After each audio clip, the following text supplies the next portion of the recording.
Mga kapatid, kamusta po kayo? Palagi po ako natutuwa na kayo po ay pasalamatan sa inyong patuloy na pag-nunood ng ating mga videos, sa pag-like at pag-share po nito. Ito pong hawak ko ay damong makahiya.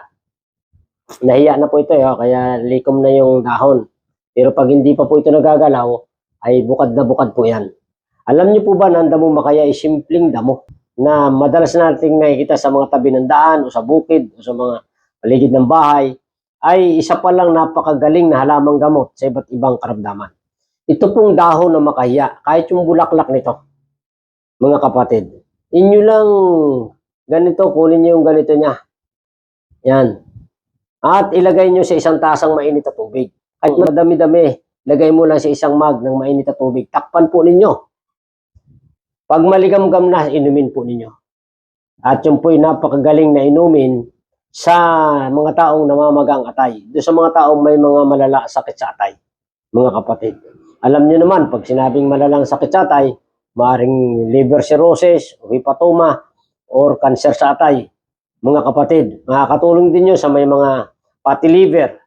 Yan yung mga problema sa atay, mga kapatid. Ngayon, itong ugat ng makahiya, ito. Yan mga ugat ng makahiya na yan, mga kapatid. At ito pa, yan, mga ugat po yan ng mga makahiya, mga kapatid yan.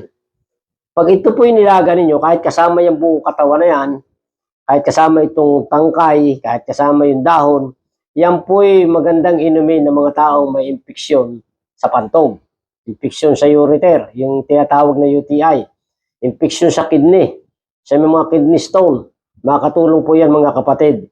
At nagpapaganda rin siya ng daloy ng menstruation. Pag kayo po ay hirap na hirap ang inyong puson, makirot, lalo mga kapatid nating kabaihan, pag yan po ay may mga tinatawag na dysmenorrhea, ay nahihirapang magkaroon ng menstruation, talagang masakit ang puson, masakit ang ulo. Ito po, lagain po ninyo, kasamang ugat, kasamang dahon, kasamang tangkay, pwede isama ang bulaklak.